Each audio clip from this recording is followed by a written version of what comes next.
Florence, 1429. A banker sits in his counting house. He's not a king, not a general, not a pope.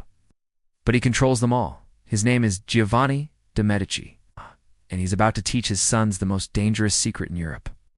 Money, he whispers, is more powerful than any army. This is the story of how one family used banking to conquer a continent without firing a single shot. Let's go back to understand this. Early 1400s, Italy isn't one country. It's dozens of city-states fighting. Florence, Venice, Milan, Genoa, Rome. Each wants power. Each needs money. And money means banks. The Catholic Church forbids charging interest on loans. It's called usury. It's a sin. But kingdoms need loans. Wars cost money. So clever bankers find a way around it. They don't call it interest. Call it exchange fees. The church looks away. Giovanni de Medici masters this game. Born in 1360. Not rich, not noble, just smart. He starts small, a wool merchant, then a banker. By 1397, he opened the Medici Bank in Florence, but Giovanni has a vision.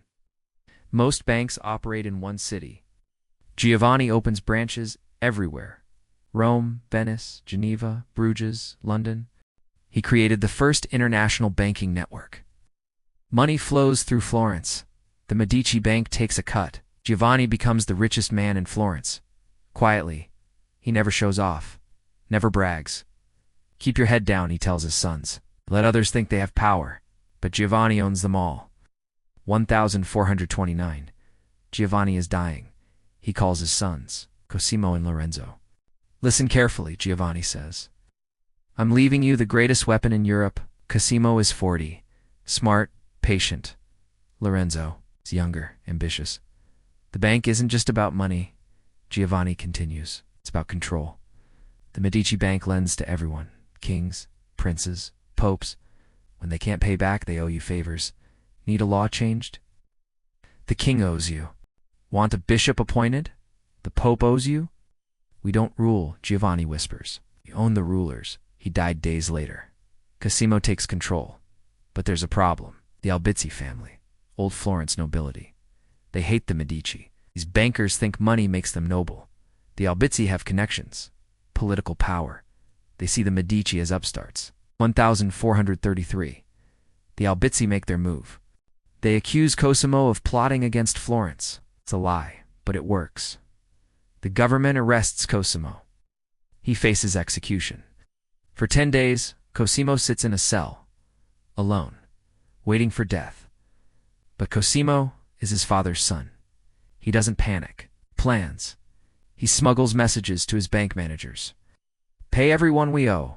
Call in every favor. Now money flows. Promises are made. Debts are forgiven. The jailer gets paid. The judge gets paid. City officials get paid. And one by one, Cosimo's enemies find their allies disappearing. The vote comes. Exile instead of death. Cosimo leaves Florence. I went to Venice. The Albizzi celebrate. They think they won. They're wrong. From Venice, Cosimo pulls the strings. He stops lending to Florence. The money dries up. Merchants can't trade. Projects stop. The economy freezes. Meanwhile, Cosimo lends generously to Florence's enemies. Milan gets loans. Venice gets loans. Rome gets loans. All of them turn against Florence. Within a year, Florence is in crisis. Albizzi tried to fix it. They can't. They don't understand finance. The people of Florence realize the truth. The city needs the Medici more than the Medici need the city. 1434. Florence votes. Cosimo returns. In triumph. The Albizzi are exiled. Their property was seized. Cosimo doesn't need to execute them. He destroys them economically. Their businesses fail. Their debts come due. They die poor and forgotten. Cosimo learns the lesson. Never again will he be vulnerable. He begins the real plan. But not through force. Through money. Through art. Through culture. He funds churches. Pays artists. Sponsors scholars. Michelangelo, Donatello, Brunelleschi, the greatest artists in Europe, work for Medici money. The Cathedral of Florence gets its dome. Medici money. Libraries open. Medici money. Universities expand. Medici money. People start calling Florence the center of the Renaissance. They don't realize the Renaissance is a Medici invention, tool for control. Make 'em love you, Cosimo tells his grandson Lorenzo. But Cosimo's ambitions go beyond Florence. The Medici Bank has branches in 8 countries. They handled the Pope's money, all of it. Every tax collected flows through Medici hands. They take a small percentage. But that makes you incredibly wealthy. By 1450, the Medici were the most powerful banking family in history. They don't wear crowns, but they control those who do. Cosimo died in 1464, age 75. He's called Pater Patri. His grandson Lorenzo takes over. Lorenzo the Magnificent. Lorenzo is different. Cosimo was patient. Lorenzo is bold. Cosimo worked in the shadows. Lorenzo wants glory. He's brilliant, charismatic, ruthless. The Medici Bank stretches across Europe. But Lorenzo wants more. He doesn't just want to control kings. He wants to be one. He doesn't just want to own the Pope. He wants to make popes. His ambition will either make the Medici eternal or destroy everything his grandfather built, because power creates enemies. And the Medici have made many enemies. Rival bankers. Jealous nobles. Angry kings. They're all watching, waiting, planning. In Rome, Pope Sixtus IV grows tired of Medici control. In Florence, the Pazzi family schemes in secret. Across Europe, rulers realize they've become puppets, and puppets eventually want their strings cut. The question isn't if someone will strike against the Medici. The question is when, and whether Lorenzo is smart enough to survive what's coming. Because in 1478, everything will change forever. The most powerful banking family in all of history will face their greatest test. A test written in blood. April 26, 1478, Sunday morning in Florence. The Cathedral of Florence is packed with worshippers. Lorenzo de Medici enters with his younger brother Giuliano. Assassins are waiting in the shadows. The Pazzi family planned this for months. Pope Sixtus IV's blessing, the signal. When the priest raises the communion host, Lorenzo kneels, so does Giuliano. The bells ring, knives flash. Giuliano is stabbed 19 times. He dies on the floor. Lorenzo fights back. He's wounded but escapes to safety. The assassins scream, "Liberty." They expect the people to join them. Silence. Then the people attack the assassins. They drag them through the streets, hang them from windows. Within hours, the Pazzi conspiracy is destroyed completely. Francesco de Pazzi is hung naked. Jacopo de Pazzi is beaten to death. Archbishop Salviati is hung in his robes. 70 conspirators died that day. Lorenzo understands. The people chose him because the Medici gave them prosperity. But now there's a problem. Pope Sixtus supported the conspiracy. When it failed, he's furious. He excommunicates Lorenzo, then declares war. Armies march on Florence. Lorenzo faces destruction. 1479, Florence is under siege by papal forces. The economy is collapsing. People are starving in the streets. Lorenzo's advisors tell him to surrender immediately. He refuses. Instead, he does something insane. He goes to Naples, alone, to meet King Ferrante personally. Ferrante is known for cruelty. Lorenzo walks into his court, unarmed. "Kill me if you want," Lorenzo says. "But hear me first." For 3 months, Lorenzo stayed in Naples negotiating. He negotiates, trades, offers deals. War costs money, Lorenzo says, but peace makes us all rich. He offers loans, trading rights, banking partnerships. Slowly, Ferrante realizes something. Lorenzo is more valuable alive. The Medici Bank can make Naples wealthy or destroy it. January 1480, Ferrante signs a treaty. The war ends. Lorenzo returns home, a hero. He saved the city with words, with money. But the crisis teaches Lorenzo something. The bank alone isn't enough. He needs to make his family untouchable. So he marries his children into royalty. His son Giovanni enters the church, becomes a cardinal at 13. Lorenzo is building a dynasty. But there's a cost. The Medici Bank is weakening. Lorenzo spends too much on politics. On art. Branches in London and Bruges fail. Debts pile up.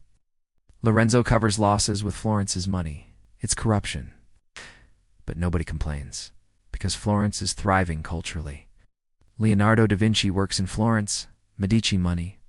Botticelli paints masterpieces. Medici money. The Renaissance is at its peak.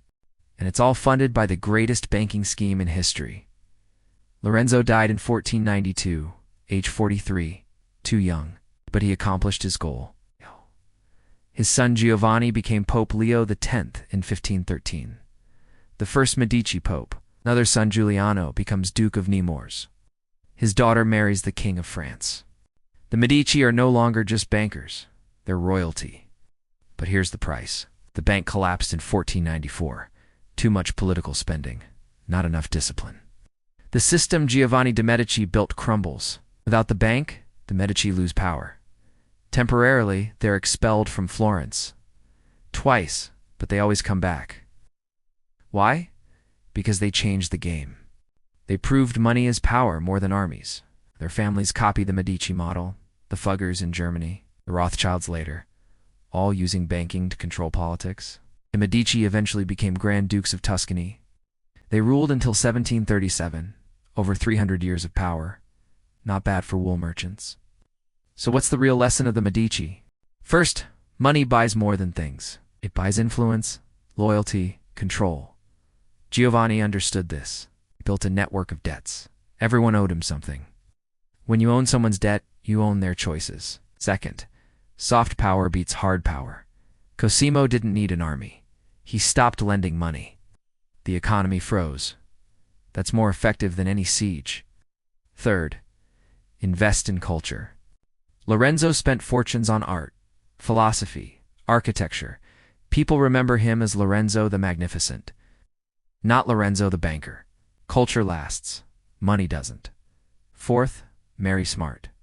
The Medici married into every powerful family in Europe. When you can't buy power, marry it. Fifth, timing matters. The Medici rose when Europe needed banks. They fell when they stopped being bankers and became politicians. They forgot what made them powerful. Finally, the biggest lesson, the system the Medici created never died. Today's world runs on the same principles. Central banks, international finance, debt-based power. The Medici Invented modern economics. They proved that whoever controls the money controls the world. Kings and queens came and went, but the Medici Bank shaped Europe for centuries. They didn't conquer through war. They conquered through interest rates. They didn't rule through fear. They ruled through debt. And that's a far more lasting form of power, because you can overthrow a king. But you can't overthrow your banker, not when you owe him everything. The Medici understood something we often forget today. Real power is invisible. It's in ledgers, it's in loans, in favors owed. It's in the quiet conversation between a banker and a king, not in the loud clash of armies on battlefields. Giovanni de Medici started with a simple counting house. Within 3 generations, his family owned Europe. Not with swords, with numbers. That's the power of banking. That's the legacy of the Medici family. It taught the world a lesson we still live by today. Money isn't just money. It's power. It's control. It's freedom. And whoever has the most of it writes the rules. The Medici wrote those rules 600 years ago. We're still following them today. If this story showed you how finance shapes history, hit subscribe. Because the real battles aren't fought on battlefields. They're fought in banks, in markets, in counting houses. The Medici knew this, and they won.